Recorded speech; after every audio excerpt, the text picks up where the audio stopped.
Yeah. Yeah. Yeah. Yeah. Yeah.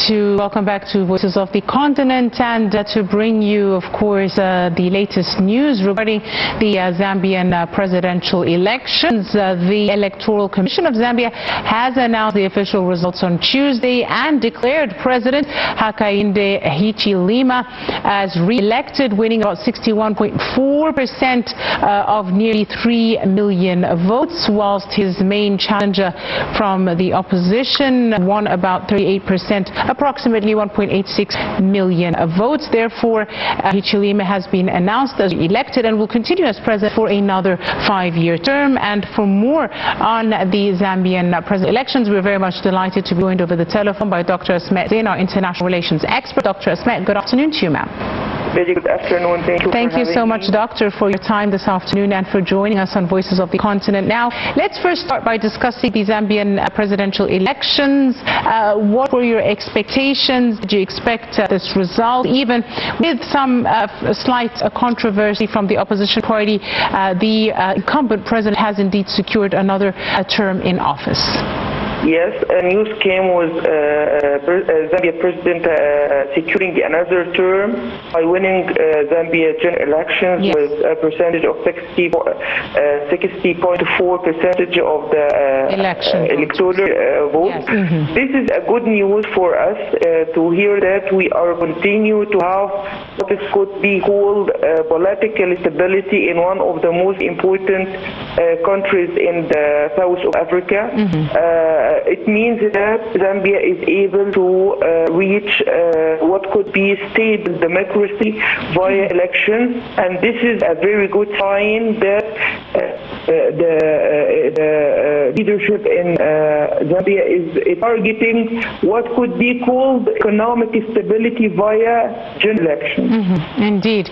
Now, Dr. Asmaa, you raised an important issue because as soon as the president was re-elected, he addressed his supporters, but also addressed the opposition and people who did not vote for him, saying in his acceptance speech that he is willing to work for the further development, etc., of Zambia. Let's talk a bit about how, in your opinion, what would be the agenda of the re-elected president in this current period?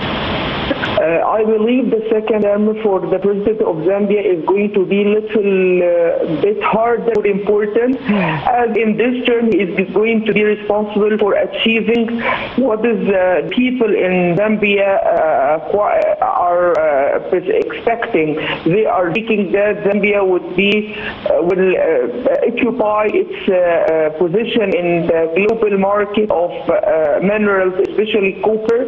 You know that the major powers in the U.S. and China are competing to win the partnership with Zambia regarding its minerals, and I believe this is going to be one of the major things that the president needs to focus starting his second term. Mm-hmm, indeed. So the Zambian mining sector, of course, as you said, a major copper producer, will be a main issue on the president's agenda. Also, Zambia has faced some significant economic challenges as well, including debt pressure, etc. How important will economic recovery, in your opinion, be on the priority list of the re-elected president, Doctor?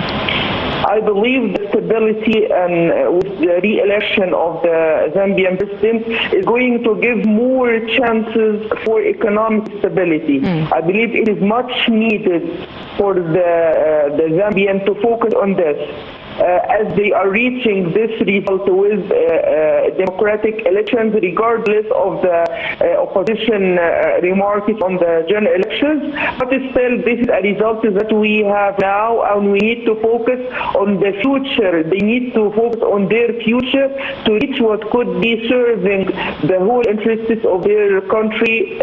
I mean, focusing more on after the political stability is the economic stability and achievement agreements and partnerships.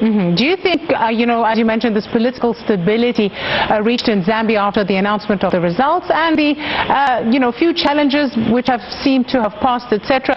Do you think that this could boost investor confidence, attract more investors to the Southern African country? Yes, this is greatly hope for Zambia because I believe they are not focusing on the competing powers of them. They are focusing on their own situation. They would have this cooperation partnership with both powers. I believe they are smart enough to reach this formula. This or that, no, but this and that. They are going to have this continued economic cooperation with both China. China is a major player in the mining sector in Zambia. I believe they are going to have both US and China in the future. Indeed. Dr. Asmaa, let's talk a bit about the relationship of Zambia to its neighboring countries. Many African countries, of course, in Southern Africa have close ties because of shared borders, etc. How do you see the relationship between Zambia and the neighboring countries? I would focus mainly on the Egyptian and the Zambian relationship and the famous visit that President Abdel Fattah el-Sisi paid to Osaka and his meeting with Zambian president. And I believe Zambia also is maintaining like what we could call balanced relation with its neighbor amid the African countries facing a lot of the challenges of the civil wars and shortage of water and other more challenges. I believe Zambia is a growing power, achieving what would be a little bit model for other neighboring countries in the field of economy and farming and other fields, with its cooperation and partnership with countries like Egypt and other countries. Indeed. Dr. Asmaa, also Zambia, even though the mining sector plays a very big role in their economy, they have also moved towards other sectors like agriculture, industrialization. How important do you see the diversification that Zambia as a nation has embarked on in order to support its economic development? Yes, this could be seen very clearly. Zambia is not focusing on the mining sector, on the opposite. For example, through being an active member in COMESA, for example, yes, they are seeking partnership with other African and other countries in other fields like farming, pharmaceuticals, electricity, transportation, infrastructure, and I believe this is going to lead to more future political and economic stability for Zambia. Indeed, and our Egyptian-Zambian ties also have a great part in this relationship. How important do you see the strategic partnership, strengthening ties? And we've seen, as you mentioned earlier, the Zambian president visiting Egypt. Both sides agreed to deepen cooperation. How do you see the most promising areas to expand economic cooperation between Cairo and Lusaka? Cairo-Lusaka relationship in the field of economic and political cooperation, I believe, should be a model, because once the elections were done 2021 in Zambia, Egypt directly had this kind of different levels of cooperation with Zambia, and they responded in a very smart way, and it led to many projects in farming, accessing water, infrastructure, different fields, and I believe this is a promising model of cooperation between Egypt and one of the most important countries in the Southern Africa. Indeed, and also Egypt and Zambia have worked together to develop cooperation specifically in the health sector, and many Egyptian medical practitioners and doctors have a great presence in Zambia. How do you see this cooperation being expanded in the Zambian president's second term, in light of African countries learning from Egyptian expertise, specifically in the medical field, as well as issues related to treatment as well of chronic diseases? The balanced relationship between any states in international relations stands on two pillars: the demand and need, and how we answer this need. And as you just mentioned, that the medical cooperation is one prominent field of cooperation, and there is great number of Egyptian academics and doctors benefiting the health sector in Zambia.